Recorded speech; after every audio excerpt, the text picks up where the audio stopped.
This channel does not promote any violent, harmful, or illegal activities. All content provided by this channel is meant for an educational purpose only.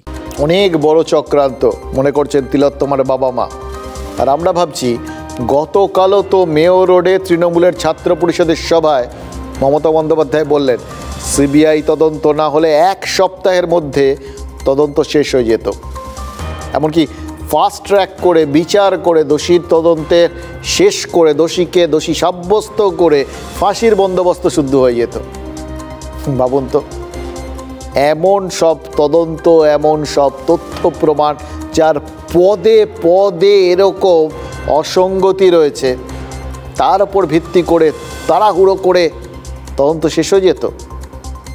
তাড়াহুড়ো করতে গিয়ে তদন্তে আবার কোনো ফাঁক থেকে যেত না তো, কারণ বিভ্রান্তিই বলুন বা অসঙ্গতিই বলুন তা কিন্তু আরও আছে, এই শেষ নয়।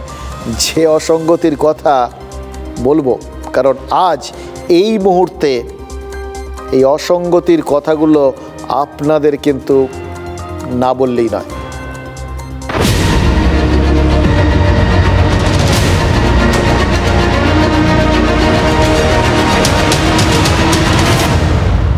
মমতা বন্দ্যোপাধ্যায় তিলোত্তমার বাড়িতে গেছিলেন তার মৃত্যুর 4 দিনের মাথায়। সেদিনও তিলোত্তমার বাবা মা তাদের মনের বেশ কিছু সন্দেহের কথা মুখ্যমন্ত্রীকে জানিয়েছিলেন। সংবাদ মাধ্যমের সামনে তিলোত্তমার মায়ের বক্তব্য আছে, যেখানে তিনি বলেছেন তাদের কথাগুলো গুরুত্ব দিয়ে বিচার করার জন্য পুলিশ কমিশনার বিনীত গোয়েলকে বলেছিলেন স্বয়ং মমতা বন্দ্যোপাধ্যায়।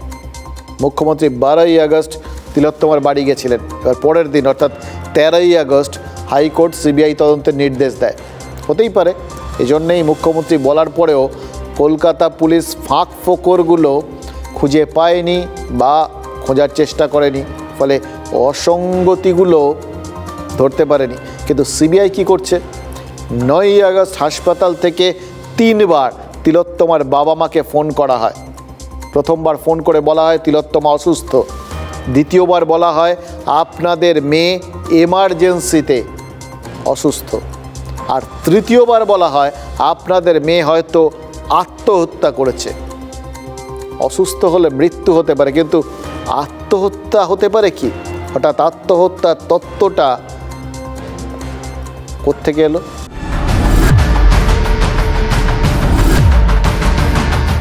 9ই আগস্ট সেমিনার হলে ঠিক কী হয়েছিল তিলোত্তমার সঙ্গে, এই উত্তর খুঁজছেন সিবিআই এর দুদে অফিসাররা।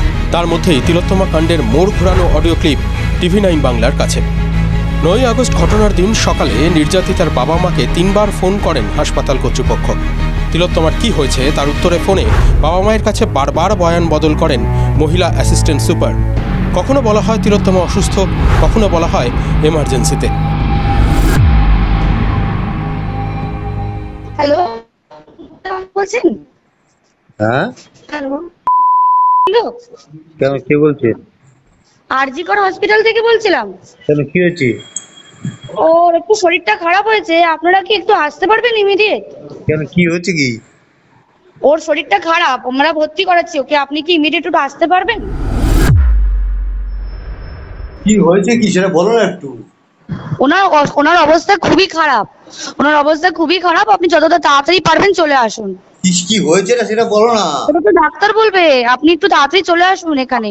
আপনি কে বলছেন বলুন তো? আমি অ্যাসিস্ট্যান্ট সুপার বলছি, আমি ডাক্তার বলছি না। ডাক্তার নেই হবে কেউ? আপনার মেয়েকে আমরা এমার্জেন্সিতে নিয়ে এসেছি, আপনারা আসুন, এসে যোগাযোগ করুন। ও কি হয়েছিল কি? ও তো ডিউটিতে ছিল।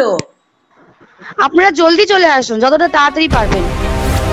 সকাল 11টার পর তৃতীয় ফোনে আত্মহত্যার কথা জানান মহিলা অ্যাসিস্ট্যান্ট সুপার। হ্যাঁ শুনুন, আপনাকে তখন বারবার বলছিলাম, ব্যাপারটা হচ্ছে যে আপনার মেয়ে উনি সুসাইড করেছেন হয়তো, বা কিছু মারা গেছেন। পুলিশ রয়েছে, আমরা হসপিটালে সবার সামনেই রয়েছি, ফোন করছি, আপনারা যতটা তাড়াতাড়ি পারবেন চলে আসুন। তিলোত্তমার বাবা মাকে ওই দিন ফোন করেছিলেন আরজি কর আউটপোস্টের ICO। হ্যাঁ হ্যালো, হ্যাঁ বলুন। আমি আরজি কর বলছিলাম। হ্যাঁ বলুন। আচ্ছা আপনারা আসছেন তো? হ্যাঁ একদম আসছি। কেমন আছে শরীর? আপনারা আসুন, আসলে কথা হবে। এখানেই উঠছে এক গুচ্ছ প্রশ্ন। আর জি কর কাণ্ডের তদন্তে কেন অ্যাসিস্ট্যান্ট সুপারের বয়ান রেকর্ড করেনি কলকাতা পুলিশ? 5 দিনেও কি বয়ান রেকর্ড করা সম্ভব হয়নি? অ্যাসিস্ট্যান্ট সুপার কি নিজে থেকেই বয়ান বদল করছিলেন, নাকি বয়ান বদলের নেপথ্যে অন্য কেউ ছিলেন? চাপে পড়েই কি বারবার বয়ান বদল করছিলেন অ্যাসিস্ট্যান্ট সুপার? কেন পুলিশ বিভাগীয় প্রধান বা অধ্যক্ষ নিজে ফোন করলেন না? জেনে বুঝে কি অধস্তনের ঘাড়ে বন্দুক আর.জি. কর কর্তৃপক্ষের? মহিলা অ্যাসিস্ট্যান্ট সুপারের গলায় কেন সংবেদনশীলতার অভাব? কেন মহিলা অ্যাসিস্ট্যান্ট সুপারকে এগিয়ে দেওয়া হলো? এই প্রশ্নগুলো উঠছে। যখন গাড়িতে উঠে বসেছি তখন আবার কল এলো, তখন ওই বললো আমি অ্যাসিস্ট্যান্ট সুপার বলছি, আপনার মেয়ে মনে হচ্ছে সুইসাইড করেছে। তখন উনি বললেন আমি অ্যাসিস্ট্যান্ট সুপার বলছি, আপনাদের তো তখন বলার চেষ্টা করছিলাম আপনার মেয়ে মনে হয় সুইসাইড করেছে, হয়তো সুইসাইড করেছে, কিছু মারা গেছে। আমরা যখন মিনিট 10 পরে আবার বিটি রোডে গেলাম তখন একটা কল এলো, আপনারা কি আসছেন? একটা পুরুষ কণ্ঠ, আপনারা কি আসছেন? আমি বললাম হ্যাঁ এই তো আসছি। বলে তাড়াতাড়ি চলে আসুন, তাড়াতাড়ি আসুন এবং সেমিনার রুমে চেস্ট মেডিসিন ডিপার্টমেন্টে চলে আসুন। এর আগে লালবাজারে নিশ্চয়ই আপনারা অনেক প্রেস ব্রিফ এই কেসটাকে নিয়ে অ্যাটেন্ড করেছেন, তো আমরা আগে যা বলেছি এই অডিও ক্লিপগুলো কিন্তু সেটাকেই প্রমাণ করে দিচ্ছে। পুলিশ কল করে কখনোই বলেনি যে এটা সুইসাইড। এখনো পর্যন্ত আর.জি. করের মহিলা অ্যাসিস্ট্যান্ট সুপারকে জিজ্ঞাসাবাদের জন্য ডাকেনি সিবিআইও। প্রশ্ন উঠছে সিবিআই এর তরফে এখনো পর্যন্ত তাকে কেন জিজ্ঞাসাবাদের জন্য ডাকা হয়নি।